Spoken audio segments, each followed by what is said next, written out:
2010년 초여름 강원도의 작은 시골 마을.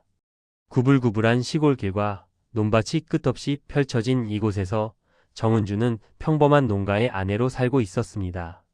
당시 45세였던 그녀는 두 아들을 둔 엄마이자 시부모를 모시는 며느리였습니다. 겉보기에는 전형적인 시골 주부의 모습이었죠. 남편 한도윤은 47세로 마을에서 농기계 수리일을 하며 가정을 책임지고 있었습니다. 성실하고 과묵한 성격이었지만 집안일에는 거의 관여하지 않았습니다. 그에게 가정은 일터에서 돌아와 쉬는 공간일 뿐이었고 아내는 그 공간을 완벽하게 관리해야 하는 존재였습니다. 시어머니 오정희는 73세의 고령이었지만 여전히 집안의 실권을 쥐고 있었습니다. 50년 넘게 이 집의 안주인으로 살아온 그녀는 며느리에 대한 기대가 남달랐습니다. 음식감부터 청소 방식, 아이들 교육까지 모든 것에 간섭했죠. 은주야, 밥이 너무 데었어. 물을 조금 더 넣어야지. 애들 옷이 왜 이렇게 구겨져 있어? 다시 다려놔. 사소한 것 하나까지 지적받는 일상이 은주에게는 견디기 힘든 스트레스였습니다. 특히 아이들 앞에서 꾸중을 들을 때면 수치심과 분노가 치밀어 올랐지만 그녀는 참을 수밖에 없었습니다. 시아버지 한영수는 76세로 비교적 온화한 편이었지만 전통적인 가부장적 사고방식을 고수하고 있었습니다.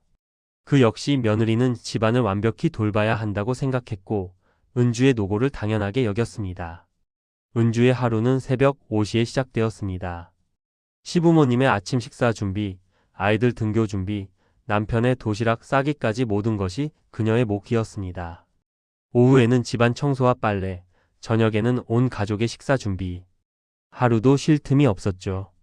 무엇보다 힘든 것은 자신만의 시간이나 공간이 전혀 없다는 것이었습니다.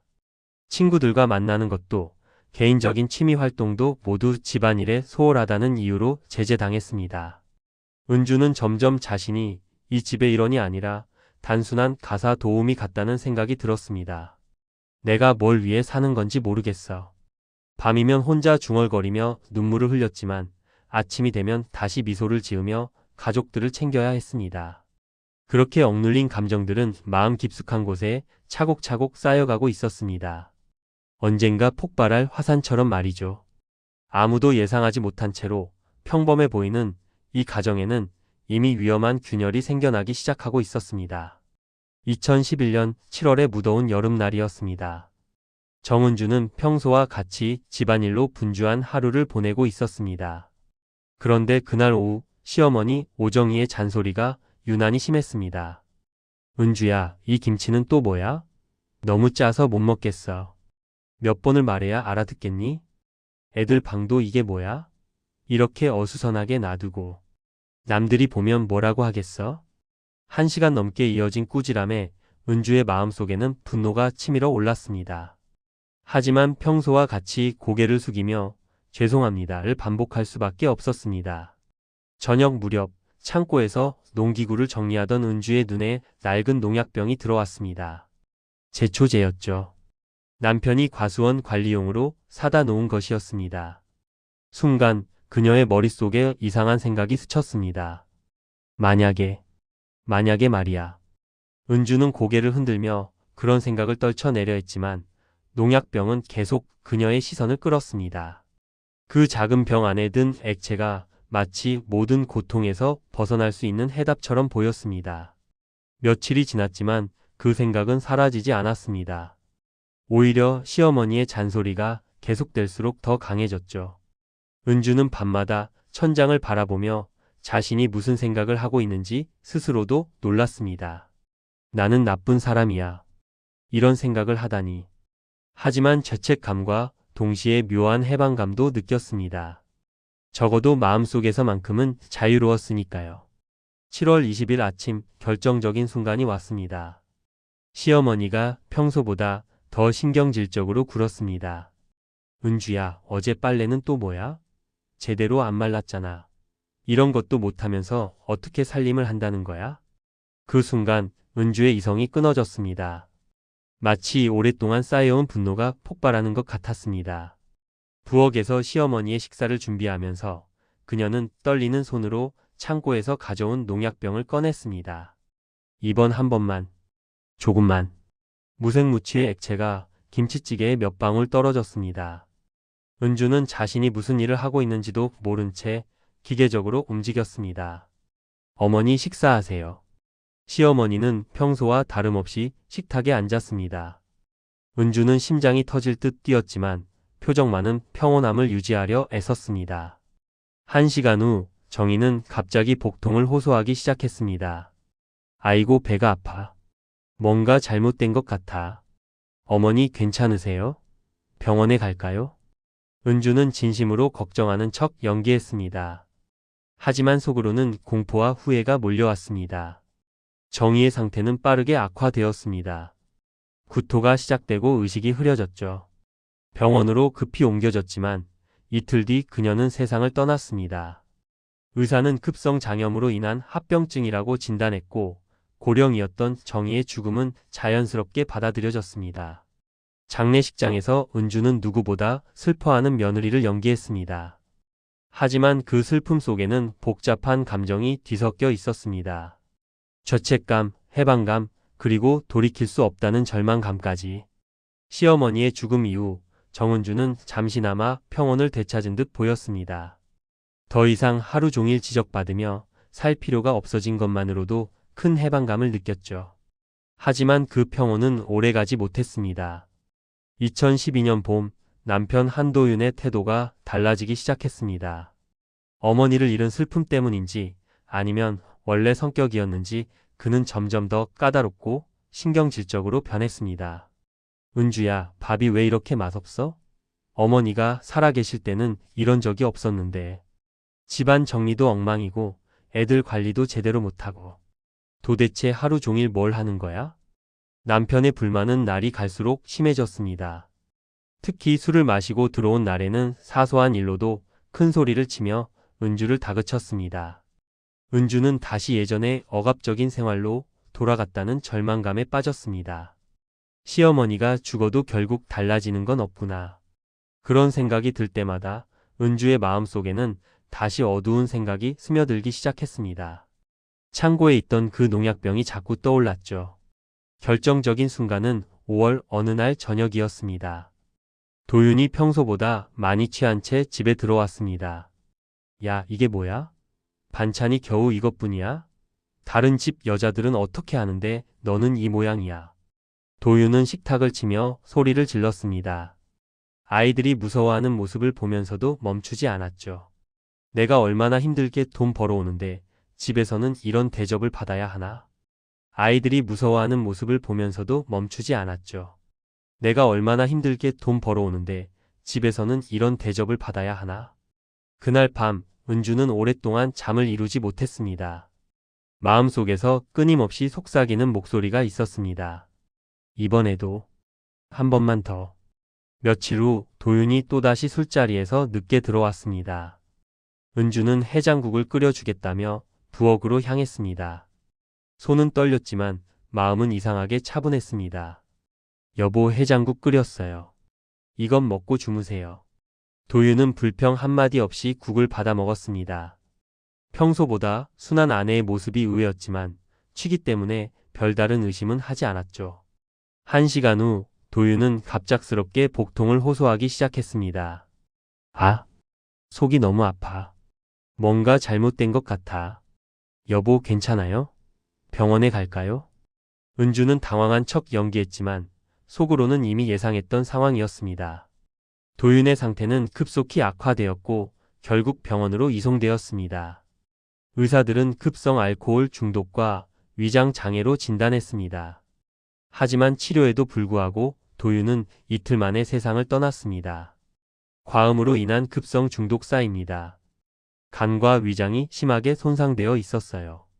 의사의 설명을 들으며 은주는 슬픔에 잠긴 과부의 모습을 연기했습니다. 마을 사람들은 그녀에게 동정의 시선을 보냈습니다. 불쌍한 은주 씨, 시어머니에 이어 남편까지. 아직 젊은 나이에 홀로 아이들을 키워야 하다니. 장례식을 치르는 동안 은주는 복잡한 감정에 휩싸여 있었습니다. 죄책감과 해방감, 그리고 앞으로의 삶에 대한 불안감이 뒤엉켜 있었죠. 하지만 한 가지는 확실했습니다. 이제 누구의 눈치도 보지 않고 살 수 있다는 것이었습니다. 남편의 장례를 치른 후 정은주는 과부가 되었습니다.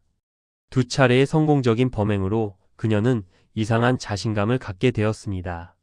아무도 의심하지 않았고 모든 것이 자연사나 사고사로 처리되었으니까요. 하지만 2013년 초 새로운 문제가 생겼습니다. 시아버지 한영수가 집안의 실권을 쥐기 시작한 것입니다. 아들을 잃은 슬픔 속에서도 그는 며느리와 손자들을 엄격하게 관리하려 했습니다. 은주야, 이제 이 집의 가장은 나야. 모든 일은 내가 결정한다. 아이들 교육도 집안 살림도 내 뜻대로 해야 해. 아무래도 여자 혼자서는 한계가 있으니까. 시아버지의 간섭은 시어머니 때와는 다른 양상이었습니다. 더 체계적이고 권위적이었죠. 은주는 다시 숨막히는 생활로 돌아갔습니다. 3월 어느 날 은주는 시아버지의 아침 식사를 준비하면서 또다시 그 농약병을 떠올렸습니다. 이번에는 더 조심스럽게 계획했습니다. 시아버지가 좋아하는 된장찌개에 몇 방울을 넣었죠. 아버지 식사하세요. 하지만 시아버지는 첫 숟가락을 떠먹자마자 이상한 표정을 지었습니다. 이 찌개 맛이 이상한데? 뭔가 쓴맛이 나. 아, 된장이 좀 오래된 것 같아요. 새로 끓여 드릴게요. 은주는 당황했지만 재빨리 대답했습니다. 시아버지는 더 이상 먹지 않았고 은주는 찌개를 버려야 했습니다. 첫 번째 실패였습니다. 이상하네. 분명히 냄새도 안 나는데. 은주는 농약을 확인해 봤지만 여전히 무색무취였습니다. 아마도 농도가 높았거나 시아버지의 미각이 예상보다 예민했던 것 같았습니다. 하지만 며칠 후 더 큰 기회가 찾아왔습니다. 남편의 여동생 한소라가 친정에 머물게 된 것입니다. 42세였던 소라는 이혼 후 혼자 살다가 잠시 집에 들어온 상황이었습니다. 소라는 올케인 은주에게 고마워했지만 동시에 집안일에 이런저런 의견을 내기 시작했습니다. 올케, 애들이 좀 버릇이 없는 것 같아요. 좀 더 엄하게 키우셔야 할 것 같은데. 집안 정리도 예전 어머니 때와는 많이 다르네요. 좀 더 깔끔하게 정돈하시는 게 어떨까요? 소라의 조언은 선의였지만 은주에게는 또 다른 간섭으로 느껴졌습니다. 특히 아이들 앞에서 지적받을 때면 예전의 분노가 되살아났습니다. 또 시작이네. 또 누군가가 나를 통제하려고 해. 5월 중순 소라가 몸살 기운이 있다며 일찍 잠자리에 들었습니다. 은주는 감기약과 함께 따뜻한 꿀물을 끓여주겠다고 제안했습니다. 고마워요. 올케 역시 올케가 최고예요. 소라는 고마워하며 꿀물을 받아 마셨습니다. 하지만 그 꿀물에는 농약이 섞여 있었습니다. 은주는 이번에는 농도를 더 낮추고 꿀의 단맛으로 이상한 맛을 가렸습니다. 다음 날 새벽 소라는 심한 복통과 구토 증세를 보였습니다. 올케? 너무 아파요. 병원에 가야 할 것 같아요. 소라는 응급실로 이송되었지만 급격한 장기 손상으로 이틀 만에 세상을 떠났습니다. 의료진은 급성 장염 합병증으로 진단했지만 이번에는 부검이 실시되었습니다. 부검 결과는 충격적이었습니다. 소라의 혈액과 위 내용물에서 제초제 성분이 검출된 것입니다. 경찰은 즉시 수사에 착수했고 마을에는 긴장감이 돌기 시작했습니다. 은주는 남들보다 더 놀란 척 연기했지만 속으로는 큰 위기감을 느꼈습니다. 이제 더 이상 안전하지 않다는 것을 깨달았죠. 신우이 소라의 부검에서 농약 성분이 검출되자 마을은 발칵 뒤집혔습니다. 경찰은 즉시 수사본부를 설치하고 주변 인물들을 조사하기 시작했습니다. 정은주는 겉으로는 충격받은 척했지만 내심으로는 극도의 불안감에 시달리고 있었습니다. 정은주 씨, 혹시 소라 씨가 마지막에 무엇을 드셨는지 기억하시나요? 수사관의 질문에 은주는 최대한 담담하게 대답했습니다. 감기 기운이 있다고 해서 꿀물을 끓여줬어요. 그게 마지막이었던 것 같아요. 그 꿀물은 어떻게 만드신 건가요? 그냥 꿀과 따뜻한 물만 넣었어요. 평소에도 아이들에게 자주 만들어주는 거거든요. 은주는 자연스럽게 거짓말을 했지만 손바닥에는 식은땀이 흘러내리고 있었습니다. 며칠 후 경찰은 더 광범위한 수사에 착수했습니다. 과거 사망자들에 대한 재조사도 시작되었죠. 시어머니와 남편의 사망 경위를 다시 살펴보기 시작한 것입니다. 압박감을 느낀 은주는 점점 이상한 행동을 보이기 시작했습니다. 2014년 초 그녀는 믿을 수 없는 선택을 했습니다. 자신의 둘째 아들에게까지 손을 뻗은 것입니다. 엄마가 특별한 걸 만들어 줄게. 맛있을 거야. 12살이었던 둘째 아들 민수는 엄마가 주는 음료를 의심 없이 받아 마셨습니다. 하지만 이번에는 농약 농도를 잘못 계산했습니다. 아이의 몸무게를 고려하지 않은 것이죠. 30분 후 민수는 심한 구토와 호흡 곤란 증세를 보이기 시작했습니다. 엄마, 숨이 안 쉬어져. 너무 아파. 민수야, 괜찮아? 어디가 아픈 거야? 은주는 진짜로 당황했습니다. 아이가 이렇게까지 심하게 반응할 줄은 몰랐던 것입니다. 그녀는 급히 119에 신고했습니다. 우리 아이가 갑자기 쓰러졌어요. 빨리 와주세요. 응급실에 도착한 의료진은 민수의 증세를 보고 즉시 중독 의심 진단을 내렸습니다. 혈액 검사 결과 제초제 성분이 다량 검출되었습니다. 어머님, 이 아이는 농약 중독입니다. 혹시 집에서 농약을 보관하고 계신가요? 네, 농약이요? 그럴 리가.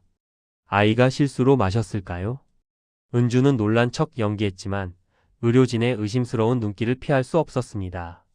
간호사는 즉시 경찰에 신고했습니다. 아동 농약 중독 사고는 반드시 신고해야 하는 사항이었거든요. 경찰이 도착했을 때 은주는 이미 무너져가고 있었습니다. 정은주 씨, 최근에 댁에서 연속으로 중독 사고가 발생했습니다. 이상하지 않으신가요? 저도 모르겠어요. 정말 이상해요. 댁 집을 수색할 필요가 있을 것 같습니다. 집 수색에서 결정적인 증거가 나왔습니다. 창고에서 발견된 농약병에는 은주의 지문이 선명하게 남아 있었고 부엌 찬장에서도 동일한 성분의 농약이 발견되었습니다. 과학수사대의 정밀 분석 결과 과거 사망자들의 보관된 혈액 샘플에서도 같은 농약 성분이 검출되었습니다. 정은주 씨 체포합니다. 살인 및 살인미수 혐의입니다. 수갑이 채워지는 순간 은주는 마침내 무너졌습니다. 미안해요. 정말 미안해요. 나도 모르게. 너무 힘들어서. 법정에서 검찰은 그녀의 범행이 단순한 우발적 행동이 아니라 지속적이고 계획적인 연속 살인이라고 주장했습니다. 가정 내의 억압과 스트레스가 동기였지만 그 방법과 지속성은 매우 악질적이라는 것이 검찰의 논리였습니다.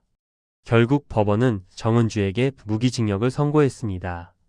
평범한 시골 주부의 충격적인 연속 살인 사건은 온 나라를 경악시켰고 가족 내 갈등과 스트레스 관리의 중요성을 다시 한번 일깨워주는 사건으로 기록되었습니다.